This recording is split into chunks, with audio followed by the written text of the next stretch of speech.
All right, let's get into the first study. This study is titled Supramaximal Walkouts Protect Against Performance Decrements Experienced in Repeated Sets of Back Squats. So just before we get into this, Austin, do you ever program heavy walkouts for people? No, I think that I can see the utility of it in certain contexts. I suppose maybe like, in situations where someone has kind of some anxiety around it, some performance stress, if they are committed to walking out a weight, meaning they're not competing in a meet where they're going to use a monolift and just stand it up out of the monolift, various potential use cases. I don't find myself programming them routinely. I don't personally use them. As an aside, I find it very, interesting, amusing that this is actually being studied. It's like you can automatically deduce that like the researchers in this are like big time powerlifting nerds. Love it. Because no one else is going to be bothering to research this. Yeah. Yeah. This is by Griest and the research group out of Florida State University. This was published in the Journal of Strength and Conditioning Research, June of this year. So fresh off the presses. So just if you don't know what a walkout is, like when we were talking about that, we're literally talking about walking out a squat. So you pick the bar up off the pins, the J hooks, whatever, and you walk it out. And supra maximal means heavier than your max. This probably, I mean, granted, I'm 40 now, but that doesn't mean I've been around since the beginning of time and the beginning of powerlifting. So I can't say if it used to be more popular. It certainly seemed that way, but I don't know if that was just in the circles that we were running in or whatever. But yeah, the idea was, well, look, if you want to squat heavier weights, maybe you would do a heavy walkout to like feel the weight or whatever. And so, to your point, these guys probably are interested in powerlifting, but also interested that it's been studied. So let's give a little background here before we talk about the specifics of the study. So first off, strength is muscular force production that's measured in a specific context. And so in relation to that, there is this concept of like velocity loss during a set. So this is a marker of like fatigue occurring during the set. So if you have a really fatiguing set, then you're going to get more velocity loss than a less fatiguing set. So a higher RPE set, for example, you'll see more velocity loss, generally speaking, than a lower RPE sort of set. Now, recent research into strength training has shown that training closer to failure, as evidenced by greater decreases in barbell velocity as the set progresses, does not produce greater strength gains than a more modest or smaller loss in bar velocity.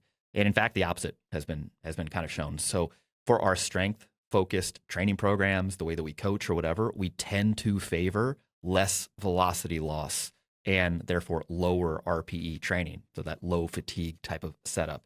And I just want to interject, because for those who may be either unfamiliar with some of these terms or like a little bit less familiar with these concepts, to put it into kind of more practically understandable terms, when we talk about velocity loss, that's describing the bar, like how quickly you can stand up the weight from a squat, getting slower and slower and slower as a set goes on, as you get more and more and more tired. And so I think traditionally, the view of like what constitutes effective strength training, quote, heavy air quotes around that, is seeing somebody who is grinding out an extremely difficult, hard set where the last rep just inches up millimeter by millimeter. What we are saying is that more recent evidence in this, as well as a fair amount of experience, has reflected that as far as strength outcomes go, your ability to maximally increase your 1 rep max kind of strength performance, the bulk of your training actually does not need to be quite that close to failure, that hard, that much of a bar slowdown, nor arguably should it be. There certainly can be some exposure to that level of effort so that you can, maybe if you need to grind out that absolute 1 rep max, be able to do that, or to know how to not immediately bail when it gets that hard. But as far as how to best train towards that end, it seems that when we compare people who train while they maintain a bit faster bar speeds at the end of their set, meaning their sets terminate a bit sooner, versus going a bit further, closer to failure, where the bar slows down more, they grind harder, the strength outcomes tend to be a bit better when people keep the bar speed up higher. And so when you say like a little bit lower RPE training or low fatigue template, that doesn't mean you're lifting lighter weights. That doesn't mean you're just doing easy training. It is that each individual set on its own is less fatiguing. You are still exposing yourself to at least moderate to heavy loads, but you're not taking it all the way to failure. Yeah. Imagine like a 5 rep maximum, which is like 86% of a 1 rep max, somewhere in there. Imagine just doing it for a set of 3. You'd have less velocity loss, and we would predict that to work better than doing a single set of 5 to failure and have Yes. cost you less from fatigue. And it'd be even better if maybe you did 2 sets of 3 or 3 sets of 3, because you could do that since you didn't, blow yourself. Yeah. Yeah, exactly. Okay. So one strategy for potentially reducing velocity loss during a set is post-activation performance enhancement, PAPE. It's post-activation potential, that sort of thing. So if you didn't want to lower RPE, for example, and you're like, but how can I maintain bar velocity? Is there another way? Please help me. This is a strategy that's had been investigated in resistance training. So it's mostly a function of neural mechanisms, so some stuff with the brain, nerves, and other short-term changes to the level of the muscle itself. So, for example, you could do a vertical jump prior to doing a heavy squat, or a bench press throw before a heavy bench press, or you could do the opposite. You could do squats before a vertical jump. And there's some evidence that this may work to sort of preserve or even increase the velocity of whatever the second thing is. Now, for example, previous data shows that doing heavy eccentric only, so that's a downward phase for bench presses, may benefit upper body power production. So this particular study had guys who benched about 315 pounds. They did 2 reps of eccentric only. Again, that's a downward phase with 110 to 130% of their 1 rep max bench press loads. Just as an aside, I want 0 part of that. Yeah, that does not sound pleasant to me. So you've benched, in the 450, something like that is your best. I think mine in a meet is 440, whatever. So I'm just imagining unracking 500 pounds and then lowering it to my chest without it completely exploding. Now, I understand Jennifer Thompson has done this. I've seen a video of her lowering 500 pounds to pins, and she benches I think 330 or something around there is her max. So hats off to her. Yeah, I just want to point out one thing. You said, what was the 130% of their max? Yeah. Do you know what that is for? No, I didn't want to do it because that just scares me. Yeah, it's for me, it would be about 585. No chance. Yeah, I couldn't even unrack that. 100. That's what I'm saying. Like, I would help. You and I would be in my garage. Yeah. Just unracking this thing, and then you would just explode. You would turn to dust. You'd be a dust on the bench press, at least your upper body. It would just be a guillotine. Yeah, that'd be the end of us. And then I'd have to vacuum you up with a dry vac. He's dead. Anyway, so they did this 110 to 130% of their 1 rep max bench press loads. They just did 2 reps, bringing the bar down only. Now, so I imagine what happened is they brought the bar down to pins. They helped them get back up, and they did a second rep. 5 minutes later, after this, they performed a bench press throw with 30% of their 1 rep max to measure power. I assume this was on a Smith machine, actually, now that I think about it. And there was a 10% increase in power and 6% increase in velocity compared to not doing these heavy overloads. So this thought is like, well, shoot, maybe if we do this sort of heavy overload prior to some sort of test, in this case the squat, maybe it improves velocity, for example. So this study wanted to look at the effect of walking out a weight higher than the individual's 1 rep max, their squat 1 rep max, and their subsequent squat performance. They took 13 healthy dudes who had a 1 rep max back squat of about 2 times body weight. The average squat in this study was 425 pounds, so reasonably well trained. They visited the lab 4 different times. The first was for typical research stuff, so consent, screening, getting height and weight data, etc. The second, they actually tested their 1 rep max squat. And the third and fourth were experiments, which included either a heavy walkout that was heavier than their 1 rep max, or the placebo walkout, which was like 30% of the 1 rep max. They had trash bags over the weights, so theoretically you wouldn't know. Yeah. And I think that is an interesting study in and of itself. Like, when you feel like you start to unrack the weight or whatever, what goes on in your supplementary motor area of your brain to like correct for force production? Or do you just think, well, it could be heavy, so I'm going to go 100%? What do you think would happen there? I mean, I think that it's super fascinating. I think both of us, when training towards 1 rep max strength, we actually pay a lot of attention to the immediate feel of the weight when we unrack it. And I vividly can recognize periods where I unracked it. I'm like, oh, this weight feels like 150 pounds lighter than I expected it to feel. So this is about to fly today. And then other times where it feels far heavier than you expect it to. And so, depending on the context, impacts your decision making in that front. But I do remember, years ago, I think it was Bryce Lewis was doing some training, and I remember, I don't know if it had to do with some like performance anxiety on the platform or what led to it, but he was training where he would have other people load up his bar and put black trash bags over the ends of the weights, and he just went and lifted what his coach put on the bar for him without him having any knowledge of it, so that he wouldn't have any kind of negative mindset going into the set, which was interesting to watch at the time. Yeah, I mean, I'm just thinking of and granted, I'm primed a little bit by looking at the weights. So I can like tell what Yeah. it is. Yeah. But what if, for example, you had calibrated kilo plates, but they were the wrong colors? Mm-hmm. And so like all the reds were blues. So instead of being 25s, it's 20. I don't know. Yeah. Like it would do something neurological. It would prime you in a different way. That'd be Anyway. a cool experiment. Yeah, maybe these researchers, since they're powerlifting nerds like us, maybe Yeah, they'll right. do that next. So anyway, yeah, they had a heavy, walkout. One was 110%, and one of the times they visited the lab, and the other one was the placebo walkout was like 30% of the 1 rep max. So after they just walked it out, they held it for 10 seconds, and then they re-racked it. Then they rested for 5 minutes, and they performed 3 sets of 1 repetition at 92.5% of the 1 rep max. And then data was collected on bar velocity, RPE, and muscle electrical activity via EMG. So results.